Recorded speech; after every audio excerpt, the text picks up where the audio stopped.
बोलो जयकारा बोल मेरे श्री गुरु महाराज की जय।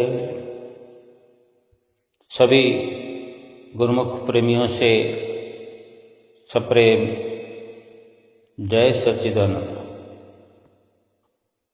एक बार एक साधु ध्यान और तपस्या में लीन रहता था। जीवन का अधिकतर समय यानी अपनी जिंदगी का ज़्यादातर समय गांव-गांव में घूमकर बिताया करता था। अपनी तप तपस्या करता था, ध्यान लगाया करता था। एक दिन वो साधु अपनी यात्रा पर निकला घूमने के लिए। अपने निवास स्थान से जो निकला तो चलते चलते एक छोटे से गांव के पास पहुंच गया। गांव में जब पहुंचा तो वहां एक बहुत पुराना मंदिर था, प्राचीन काल से बना हुआ मंदिर। उस मंदिर को देखकर साधु का मन हुआ कि थोड़ा बैठकर ध्यान लगाया जाए। तो साधु वहाँ भगवान की भक्ति में और भी अधिक पहले से गहरा हो गया, गहरा ध्यान लगाया, लीन हो गया। पहले साधु ने अपनी फटी हुई धूल से भरी हुई धोती को ठीक किया। भक्ति में गहरा होने लगा।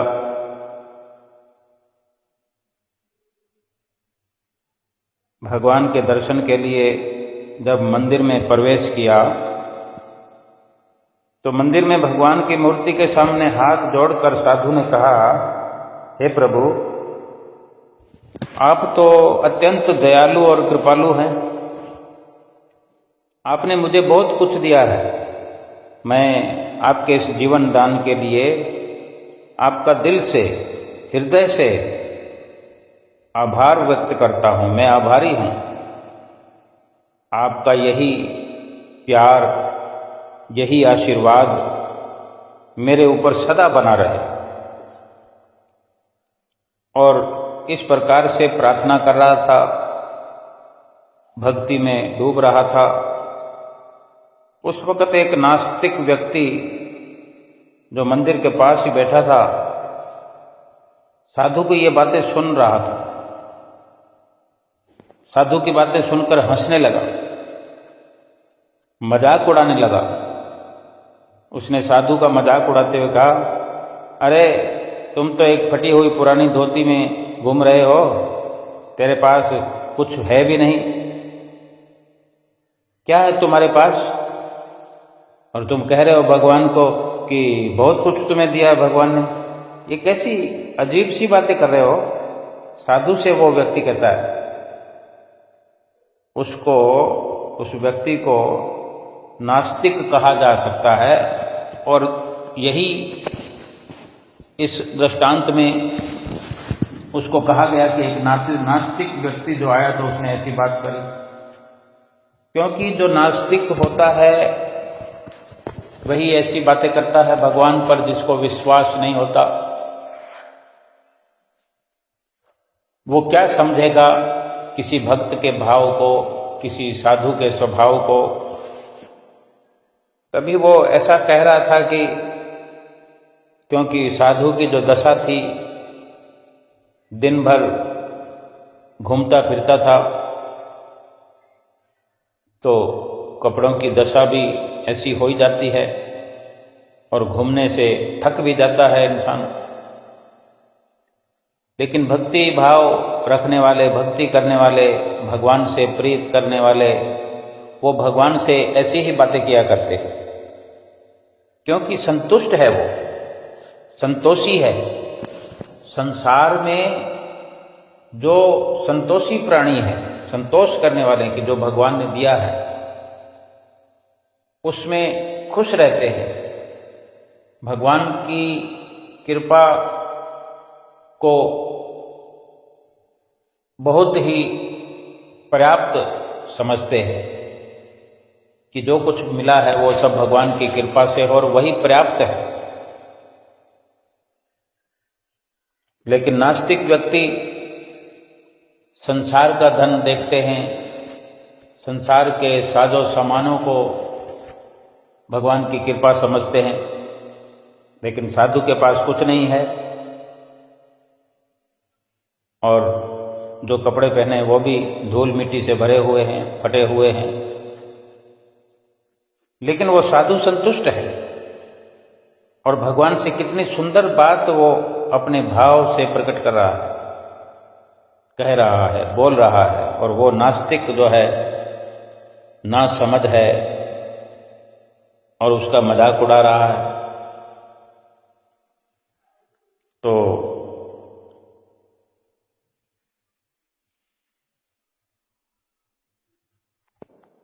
साधु ने फिर मुस्कुराते हुए बड़े शांत स्वभाव से, बड़ी मीठी वाणी में, क्योंकि ये एक साधु का ही विचार हो सकता है कि इतनी किसी से अपने बारे में मजाक उड़ाने पर भी, भला बुरा कहने पर भी, कटु वचन कहने पर भी अगर कोई सरल स्वभाव रखता है, मीठी वाणी बोलता है जवाब में, तो ये साधु हो सकता है। और साधु की एक विचारधारा को, साधु के व्यवहार को ही साधु कहा जाना ठीक है। कपड़े साधु वाले पहने हो, विचार साधु वाला ना हो, तो फिर वो साधु नहीं कहा जा सकता, नहीं माना जा सकता। महात्मा जी ने, साधु बाबा ने बड़े ही शांत स्वर में उस नास्तिक को उत्तर दिया, क्योंकि उसने जो साधु से कहा, नास्तिक व्यक्ति ने, भाई ये तो बड़ी अजीब गरीब बात है, पागलों जैसी बात कर रहे हो। तो साधु ने मुस्कुराकर यही कहा कि मैं पागल नहीं हूं, बल्कि पागल तुम हो। क्यों? इसका कारण भी बताया। साधु ने कहा कि जब मैं इस संसार में आया था तब तो मेरे तन पर ये धोती भी नहीं थी। आज कम से कम ये धोती पहने हुए मैं भगवान को याद रख रहा हूं। भगवान ने मुझे ये जीवन दिया है जिसको मैं जी रहा हूं। इस धरती पर चलने के लिए मुझे पांव दिए हैं, कुछ करने के लिए हाथ दिए हैं। शरीर में जितनी भी ऊर्जा शक्ति का संचार हो रहा है वो सब भगवान ने ही मुझ पर कृपा करके मुझे आशीर्वाद से भरपूर किया है। जो मैं धरती पर इन पाँवों से चलता हूँ, सोचने के लिए दिमाग दिया है, मस्तिष्क दिया है, ये सब जो कुछ भी है भगवान का दिया हुआ है। इसीलिए मैं उनकी कृपा के लिए हमेशा आभारी रहूँगा। तो साधु की इतनी गहरी बात सुनकर वह नास्तिक भी चुप हो गया और उसे पहली बार यह एहसास हुआ कि असली धन, असली पोजीशन, असली जो खुशी है वो तो यही होनी चाहिए कि भगवान ने जन्म दे दिया इस धरती पर मनुष्य का, तो इसी में संतुष्ट कोई हो सकता है। तो सारी खुशी तो इसी में भरपूर है कि इतना आला जीवन इस संसार में मनुष्य का है, लेकिन ये सब दिखाई नहीं देता जिसको, वो संसार के झूठे पदार्थों में खुशी ढूंढता है, झूठे पदार्थों में सफलता मानता है, झूठी तरक्की में रात और दिन भगवान को भूला हुआ दुखी और परेशान हो रहा है। और वो भी समझने लगा कि वास्तव में संसार की भौतिक वस्तुओं में सुख के सामानों में, जो कि क्षणभंगुर सुख है सामानों में, उनमें कहीं भी संतोष का नामो निशान नहीं। संतोष का धन तो प्रभु की दया से मिलता है कि हर वक्त इंसान शुक्राना करे। आज हम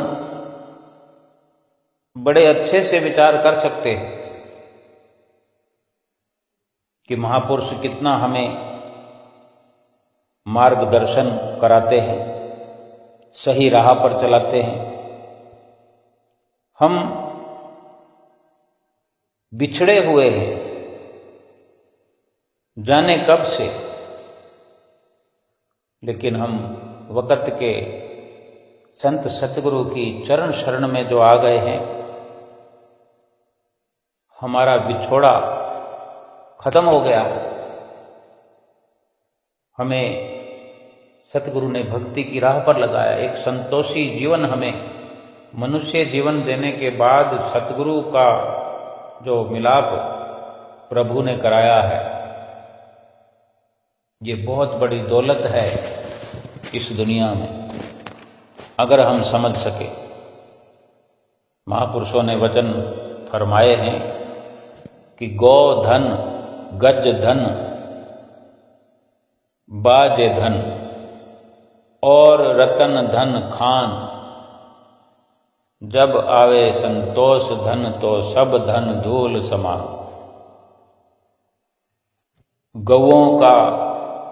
गौओं को भी पहले के जमाने में गौधन कहा जाता था।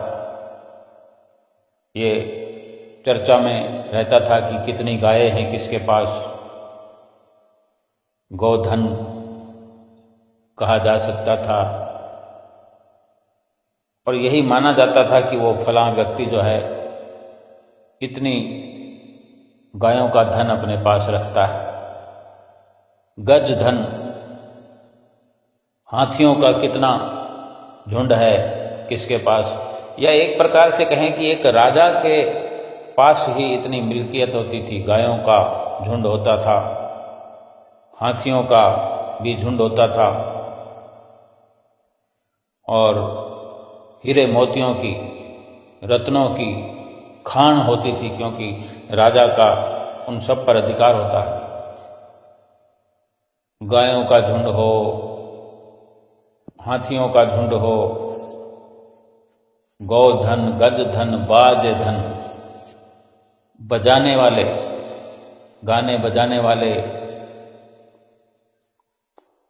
उनका भी, महफिल लगाने वालों का झुंड हो, मनोरंजन के सभी साजो सामान हो, फिर भी इसके बावजूद भी महापुरुषों ने दूसरी लाइन में फरमाया है कि जब आवे संतोष धन तो सब धन धूल समान। ये जितने भी धन हैं, राजा महाराजाओं की जो हकीकत है, जो स्थिति है, उस पर महापुरुषों ने रोशनी डाली है कि सब कुछ होने पर भी, अपार धन संपत्ति का कोई मालिक बन जाए, राजा के पद पर आ जाए, लेकिन अगर संतोष नहीं है किसी को, संतोष रूपी धन नहीं है, तो बाकी सारे धन मिट्टी के समान है, धूल के समान है।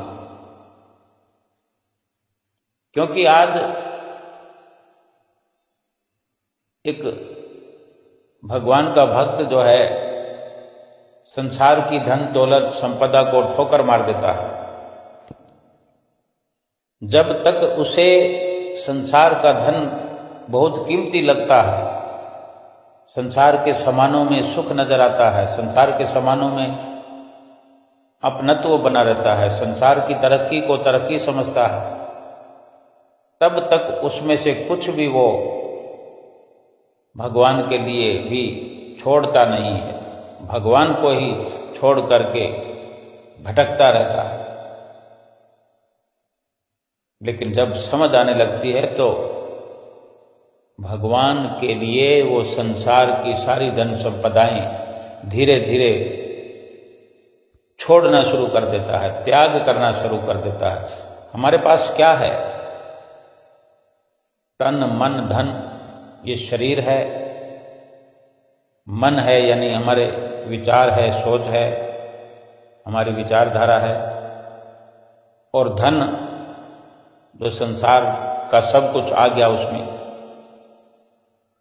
तो तन मन धन जब समझ आ जाए कि ये सब एक दिन हमारे हाथों से छूट जाएंगे, ये अपने नहीं है, ये सब झूठा है, झूठा पसारा है, पूरा संसार झूठा पसारा है, ये शरीर भी झूठा है, जिस धन के पीछे हम भाग रहे हैं वो भी झूठा है, और मन की जितने भी विचारधारा है अगर उसमें भगवान का जिक्र नहीं है, भगवान का फिक्र नहीं है, भगवान का चिंतन नहीं है, वो भी झूठा है।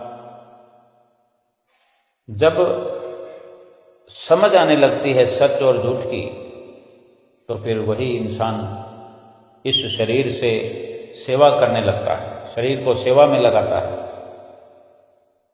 मन को प्रभु चिंतन में लगाता है, भजन सुमरन में लगाता है, और धन उसको भी परोपकारी कार्यों में परहित में खर्च करता है। हम गुरु महाराज जी के अनन्य सेवक हैं, अपने सतगुरु से प्यार करने वाले हैं, तो भली भांति हम जानते हैं कि हम घर से चलकर कितनी दूर सफर करके, सोचो कि जब जब हम श्री दर्शनों के लिए जाते हैं, श्री आनंदपुर जाएं या श्री प्रयाग धाम जाएं, तो तन को संसार से हटा लेते हैं, संसार से त्याग हुआ शरीर का, शरीर को हमने सतगुरु के नजदीक पहुंचाने का काम किया, यानी संसार से हटा करके हमने सतगुरु के चरणों में लगा दिया। मन हमारा, मन की विचारधारा जो है वो सतगुरु के बारे में विचार होने लगे। जब घर से चलते हैं उससे पहले ही हमारी ये विचारधारा पक्की होती है, तभी तो घर से निकलते हैं, जाना है जाना है जाना है, और पहुंच जाते हैं मन सतगुरु के चरणों में। और धन, पहले तो धन को कमाने से, धन को कमाना छोड़ते हैं, जितने दिनों के लिए हम आएंगे तो उतने दिन धन का त्याग तो होगा ही। बड़ी मुश्किल से छुट्टी मिलती है किसी किसी को, वो भी किसी को हाथ जोड़ते हैं, किसी को मिन्नत करते हैं, कोई सिफारिश लगाते हैं, क्योंकि कोई 15 दिनों के लिए निकलता है, कोई 1 महीने के लिए निकलता है, कोई 1 सप्ताह के लिए निकलता है, कोई सुबह पहुंचता है, शाम को रवाना हो जाता है। यानी है तो ये अपनी समझ तो आ रही है, सच और झूठ का निर्णय तो हो रहा है, लेकिन कोई आगे निकल जाता है, कोई अधिक तरक्की करता है, कोई धीरे धीरे शुरू हो गया है। भाव कहने का कि ये सब कुछ जो है जब समझ आने लगती है तो कैसे फिर हम सतगुरु पर सब कुछ कुर्बान करने लगते हैं। ऐसे ऐसे गुरमुख प्रेमी हैं जिन्होंने अपने घरों को, अपने मकानों को, अपने बंगलों को श्री गुरु महाराज जी के समर्पित करते हुए कि हमने क्या करना है, आप सदुपयोग करिए। तो श्री गुरु महाराज जी ने अनेक अनेक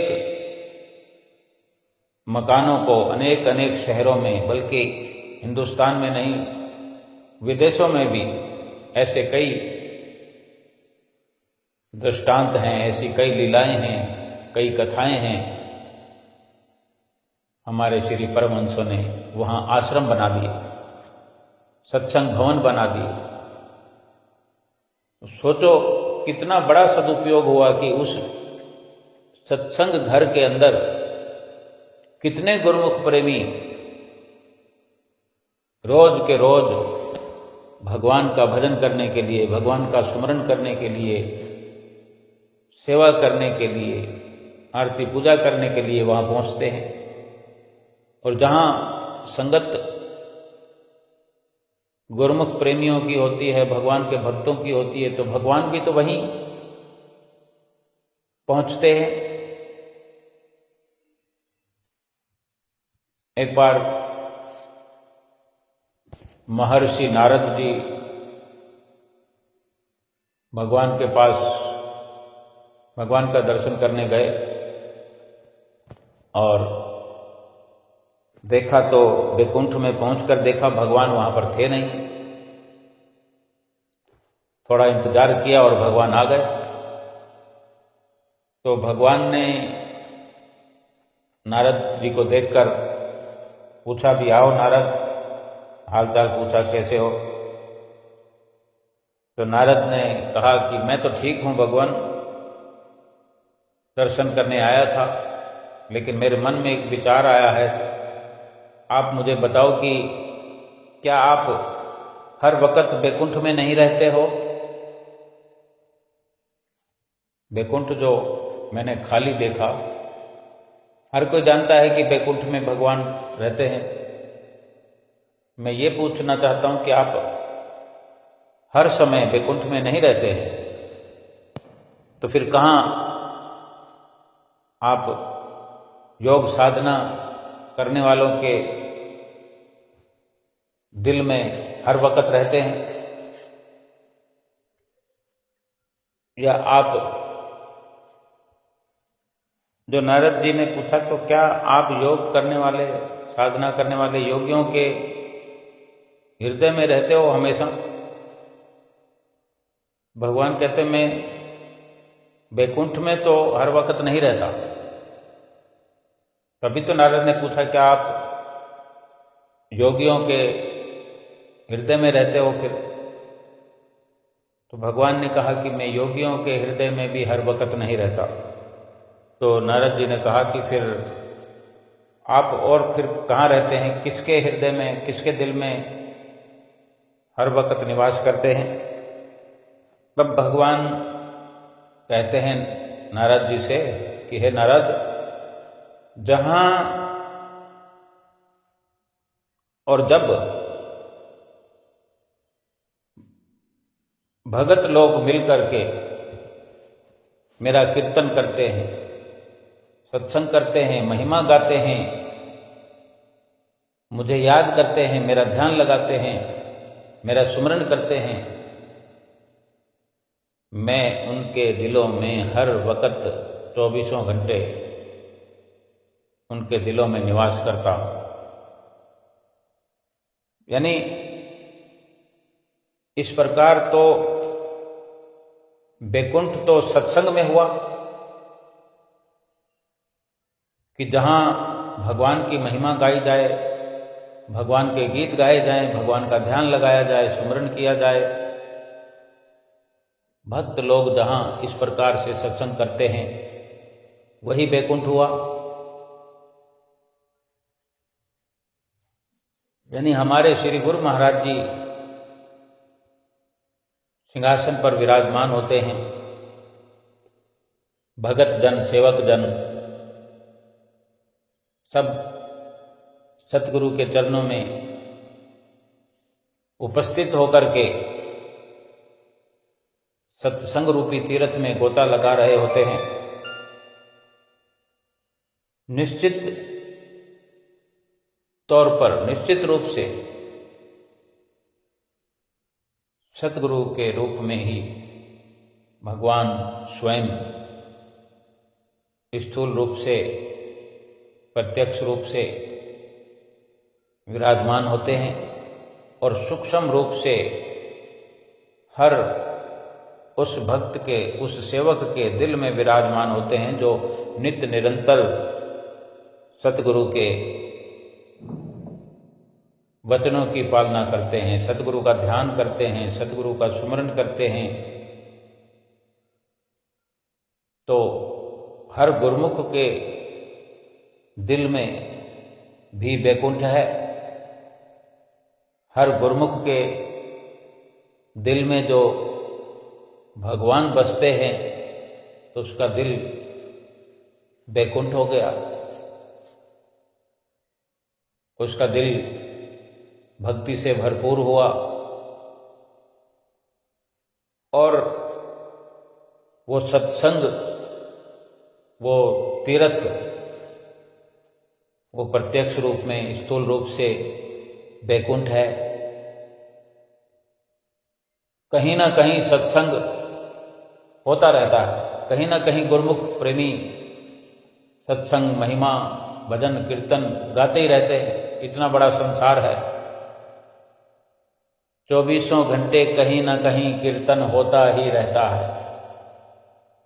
अनुमान लगाओ, कहीं रात है तो कहीं पर दिन भी है संसार में। कहीं 4 बज रहे हैं तो कहीं 5 बज रहे हैं, कहीं 5 बज रहे हैं तो कहीं 6 बज रहे हैं, कहीं सुबह है तो कहीं शाम है, कहीं दोपहर है। और इसी प्रकार से हर जगह सत्संग हो रहा है। एक शहर की बात करें, एक शहर, बड़े शहरों में अगर कहीं अधिक सत्संग भवन होते हैं तो सबका एक टाइम नहीं होता। एक रविवार की बात कर लें, केवल बुधवार की बात कर लें कि हर रविवार और बुधवार को विशेष सत्संग होता है, भजन कीर्तन होता है, सुमरन होता है। तो भगवान वहां पर विराजमान है। सतगुरु देव सूक्ष्म रूप में हर जगह पर हैं। श्री परमहंसों के स्वरूपों में सूक्ष्म रूप से सतगुरुदेव भगवान जो अनुभव करता है उसको अनुभव में आते हैं। वो स्थल जो है, वो जगह जो है, वो वैकुंठ है। और कुटियाओं में, सत्संग भवनों में रविवार का जैसे अवसर होता है तो कहीं पर सुबह भजन कीर्तन होता है, कहीं पर शाम का वक्त निश्चित होता है। हर जगह पर जितने भी आश्रम हैं, सुबह सवेरे की श्री आरती पूजा तो होती ही होती है। किसी खास दिन को जब अधिक संगत का आना होता है तो कहीं 10 बजे शुरू होता है, कहीं 9 बजे शुरू होता है, कहीं 12 बजे तक ये सत्संग समागम होता है, कहीं 1 बजे तक चलता है, कहीं 2 बजे तक चलता है, कहीं 3 बजे तक चलता है, कहीं 4 बजे तक चलता है। भाव कहने का यही है कि अगर हम ये विचार करें तो 24 घंटे सत्संग इस संसार भर में हो रहा है। जहां नहीं हो रहा तो वहां हो रहा है। भगवान सूक्ष्म रूप से तो हर जगह व्यापक हैं, कण कण में भगवान हैं। और जो इस प्रकार से गुरुमुख प्रेमी भगत जन सतगुरु की संगत में आकर के, सतगुरु के चरणों में बैठ करके इस तीर्थ में स्नान करते हैं, फिर उन्हें ये समझ आने लगती है, पता चलता है कि यहाँ सच्चा सुख मिलता है, सच्ची शांति मिलती है।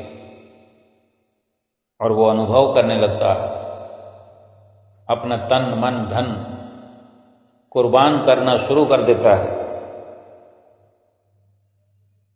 चाहे किसी प्रकार से शुरुआत करे। एक बार श्री गुरु महाराज जी, पंचम पातशाही जी कनाडा में कृपा फरमाई। वहाँ पर गुरुमुख प्रेमियों को निहाल किया। वहाँ से जब वापस अपने देश में आ रहे थे, भारत में आ रहे थे, तो रास्ते में रोम शहर में, इटली के रोम शहर में श्री गुरु महाराज जी का हाल्ट था। वहीं रोम शहर में श्री गुरु महाराज जी के रुकने की व्यवस्था की गई थी। वहाँ एक भगत जी ने सारा प्रबंध किया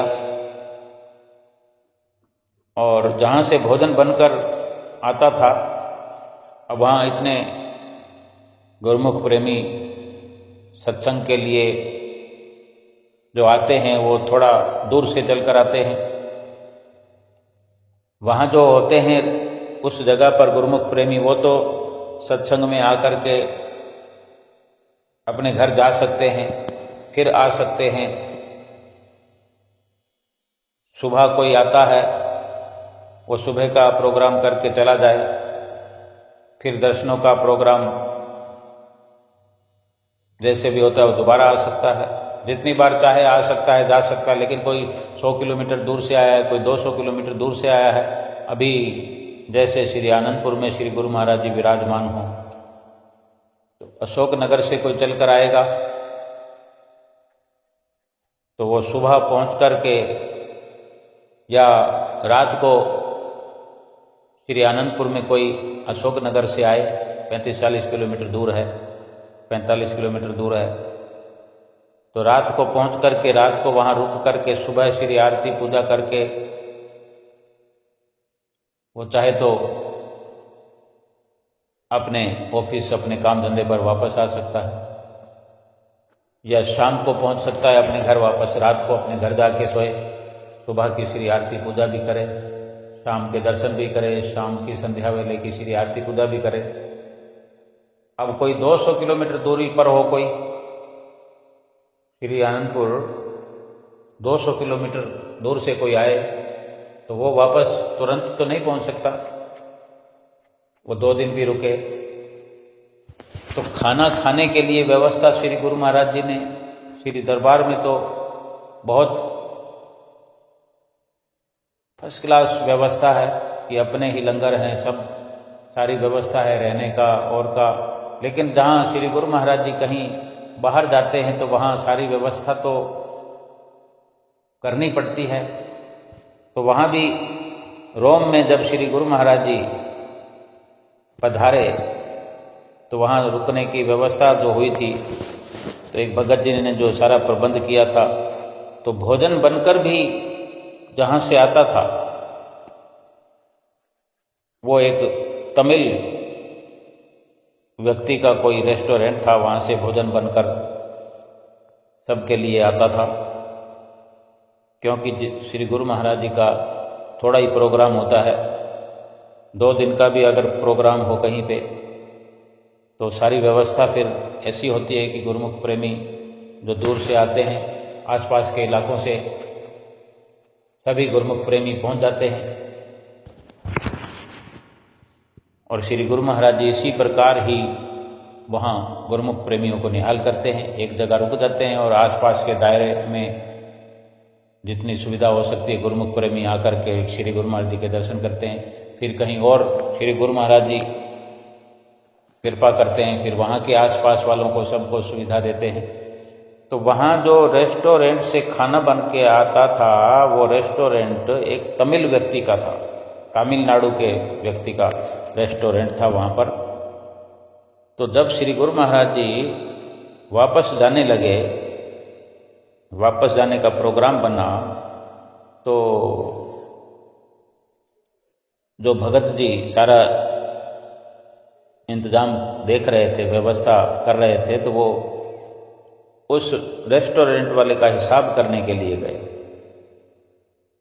भाई जितना वहाँ से भोजन बन करके आया, तो अब पूरा प्रोग्राम समागम पूरा हो गया, तो हिसाब करने गए। तो वो तमिल व्यक्ति जो था रेस्टोरेंट वाला, वो विनती करता है उस वक्त, भगत जी से कहता है, मुझे अपने श्री गुरु महाराज जी के दर्शन तो करवा दो, मुझे अपने श्री गुरु महाराज जी के पास तो ले चलो, मैं भी उनके दर्शन करूं, इतना मेला लगा हुआ है आपके वहाँ। तो श्री गुरु महाराज जी से भगत जी ने विनती करी। उस प्रेमी को, अब यूं तो वो तमिल व्यक्ति है, लेकिन इस प्रकार से जो उसकी जिज्ञासा थी, उसका विचार था, तो फिर वो प्रेमी का दर्जा उसको उसी वक्त मिल गया। और अब उस प्रेमी को जो दर्शन करने का सौभाग्य मिला, श्री गुरु महाराज जी ने जो उसको आने के लिए अपनी मौज फरमाई, तो वो दर्शन करने आया श्री गुरु महाराज जी के पास। तो उन भगत जी ने जो सारा इंतजाम देखते थे, और उन्हीं ने श्री गुरु महाराज जी से विनती करी थी। तो श्री गुरु महाराज जी से वो विनती करने लगे भगत जी कि इन भगत जी ने, इनका रेस्टोरेंट है, इन्हीं ने सारा भोजन हम सबको करवाया है, और बड़े प्रेम से इन्होंने भोजन तैयार करवाया है, यहाँ भिजवाया है। इतनी विनती भगत जी ने की उस तमिल व्यक्ति के लिए। तब श्री गुरु महाराज जी ने वचन फरमाए कि भोजन कोई भी अगर प्रेम से बनाता है तो उससे तृप्ति जरूर हो जाती है, बड़ी आसानी से उस भोजन को खा करके तृप्त हुआ जा सकता है। तो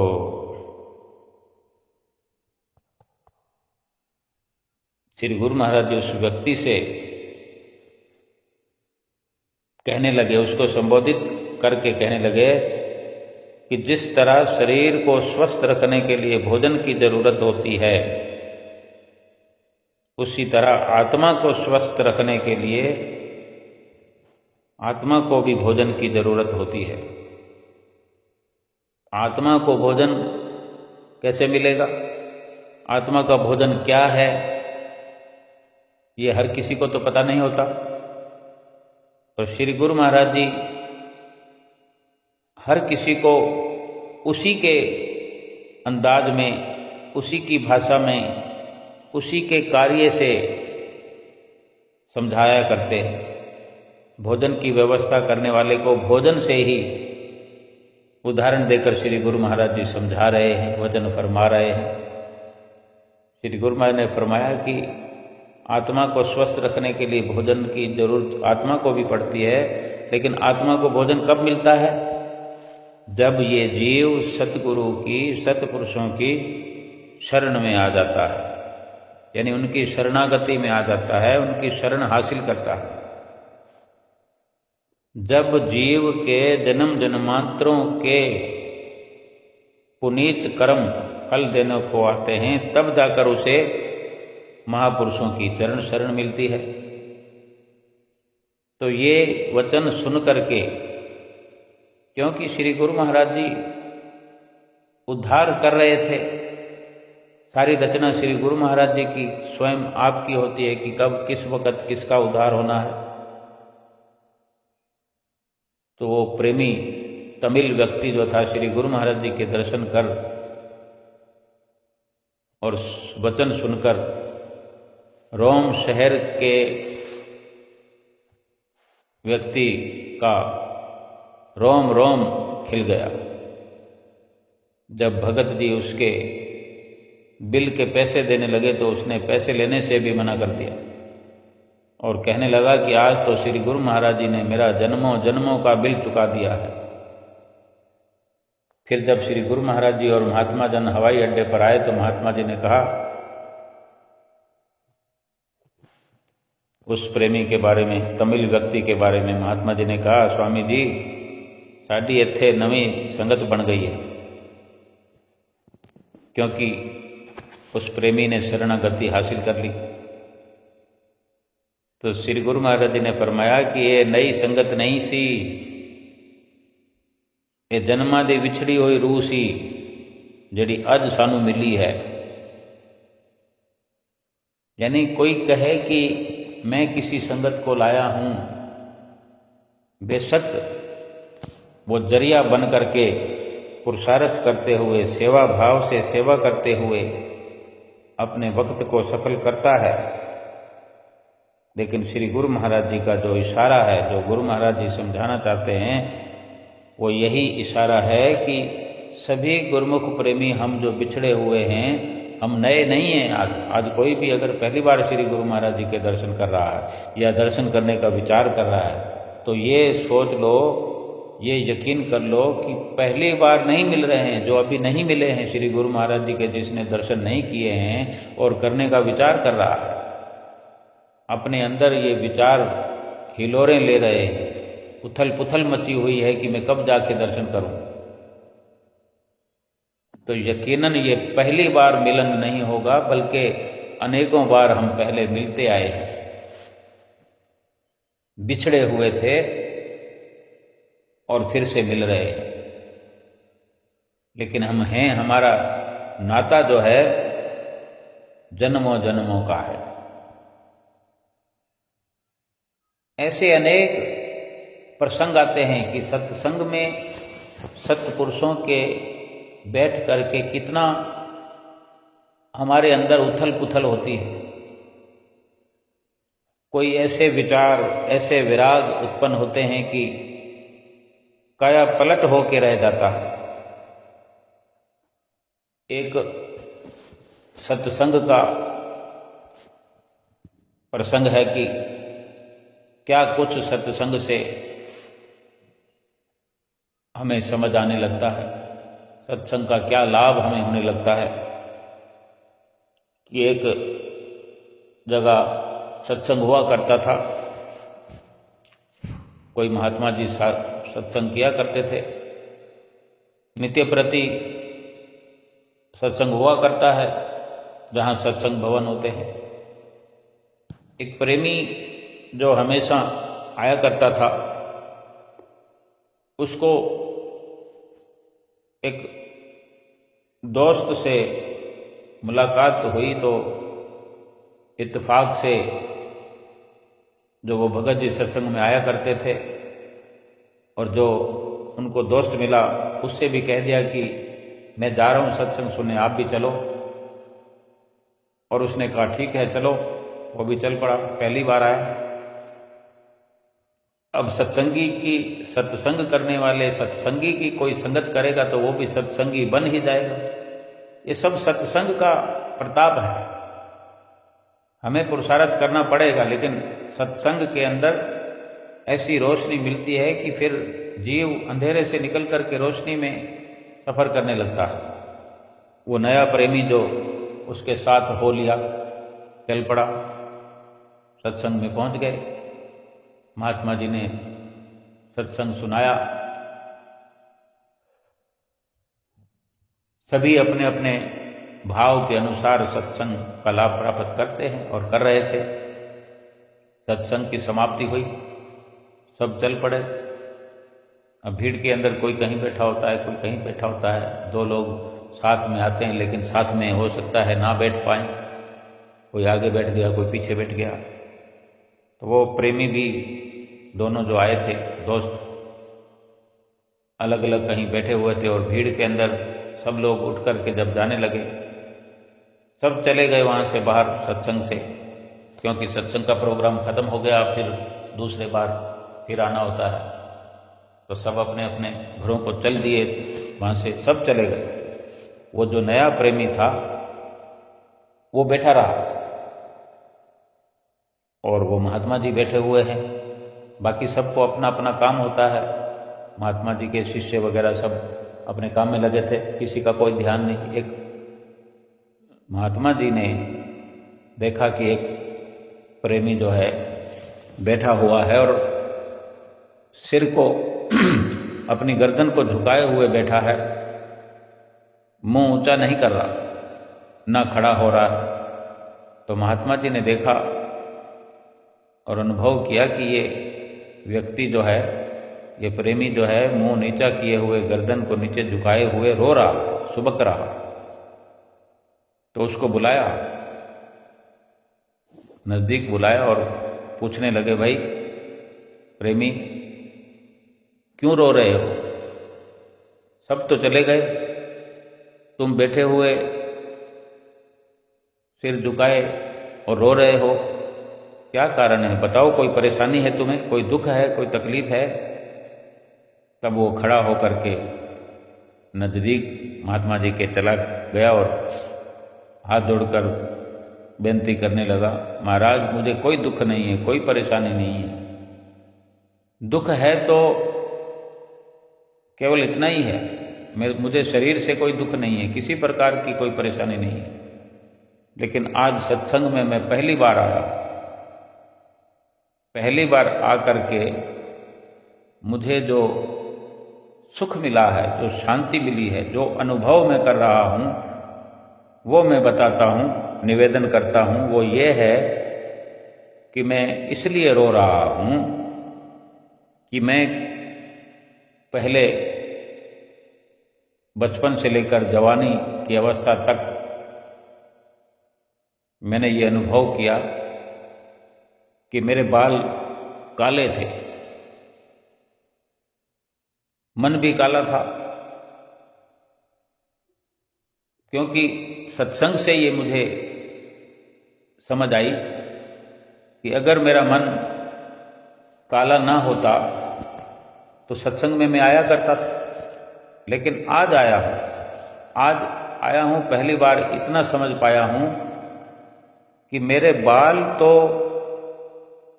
बचपन से जवानी तक तो काले थे, लेकिन अब बुढ़ापे में मेरे बाल तो सफ़ेद हो गए, होते होते होते होते अपने आप सफ़ेद हो गए। मेरा मन सफ़ेद क्यों नहीं हुआ? वो अभी काले का काला क्यों है? तब महात्मा जी ने कहा, भाई ये कुदरती बात है कि समय जैसे जैसे बदलता है तो सभी प्रकार के परिवर्तन होते हैं। तुम्हारा सोचना ठीक है कि बाल अगर काले से सफ़ेद हो गए, परिवर्तन हो गया, तो मन काले से सफ़ेद क्यों नहीं हुआ? कि वो बाल काले से सफ़ेद हुए तो ये अवस्था भगवान ने रखी हुई है, लेकिन मन काला है, उसको सफ़ेद करना है तो उसके लिए पुरुषार्थ करना पड़ेगा। और पुरुषार्थ वो यही है कि अब आज पहली बार आए हो तो चिंता मत करो, अपना सत्संग में आने का कार्यक्रम पक्का रखो, नित्य प्रति सत्संग में आओ और जो भी सत्संग सुनो उस पर अमल करो। थोड़े समय में तुम्हारा मन भी बदलता हुआ नजर आएगा, मन की कालिख वो धुलती हुई नजर आएगी, मन भी साफ सुथरा हो जाएगा, सफ़ेद हो जाएगा। जो आज इतनी समझ आई है, मन के बारे में विचार हुआ है, मन काला और सफ़ेद, ये सब सत्संग में तुम्हें आज रोशनी मिली है। अगर नित्य प्रति सत्संग में आओगे और सत्संग के वचन सुनोगे तो मन भी साफ सुथरा हो जाएगा। और जिस प्रभु की लीलाएं सत्संग में सुनते हैं, प्रभु का भजन सुमरन सत्संग में बैठ कर के समझने का अवसर मिलता है, ध्यान लगाने का जो अवसर मिलता है, ये सब पुरुषार्थ करने से उसी काले मन के सफ़ेद होने पर भगवान का दर्शन भी अपने ही मन में अनुभव कर पाओगे, क्योंकि सत्संग के प्रताप से ही ये सब संभव है। जैसे कि वर्णन भी होता है, प्रेमी गाया करते हैं कि सत्संग है मान सरोवर, सुखों की खान बंदे, सत्संग में ही मिलते हैं सचमुच भगवान बंदे। क्यों सत्संग जो है वो तीर्थ है, बल्कि बड़ा तीर्थ है, बड़े से बड़ा तीर्थ है। इस तीर्थ से बड़ा तीर्थ और कोई नहीं है। सत्संग रूपी तीर्थ से कोई और बड़ा तीर्थ नहीं है, जहाँ पर मन की मेल धुलती है, मन का कालापन धुल जाता है, मन साफ सुथरा हो जाता है, मन खुशियों में झूमने लगता है, मन के विचार बदलने लगते हैं। परिवर्तन ऐसा होता है कि सारी कालिख मन की धुल जाने पर भगवान इस मन रूपी शीशे में, क्योंकि मन में इतनी चमक आ जाती है, विचारों में इतनी चमक आ जाती है कि इसी आईने में भगवान हूबहू नजर आने लगता है, भगवान का दीदार होने लगता है। और यही सत्संग की महिमा है, यही सत्संग की उपमा है। जो गुरुमुख प्रेमी सत्संग में आकर के थोड़ा पुरुषार्थ करते हैं सतगुरु के वचनों पर अमल करने का, थोड़ा प्रयास करते हैं। हमारे श्री परमहंसों ने जो ये सिलसिला भक्ति का चलाया है, 5 नियम बनाए हैं, 2 घंटे भजन अभ्यास जरूरी बताया है। जो गुरुमुख प्रेमी सतगुरु के वचनों पर अमल करते हैं, 5 नियमों की पालना करते हैं, 2 घंटे भजन अभ्यास करते हैं, उनका ये लोक सुखी हो जाता है, जीवन भर सुखी रहते हैं। तन का सुख, मन का सुख, धन का सुख, यानी सभी प्रकार के सुख इस संसार में प्राप्त करते हुए परलोक भी संवर जाता है। बोलो जयकारा बोल मेरे श्री गुरु महाराज की जय।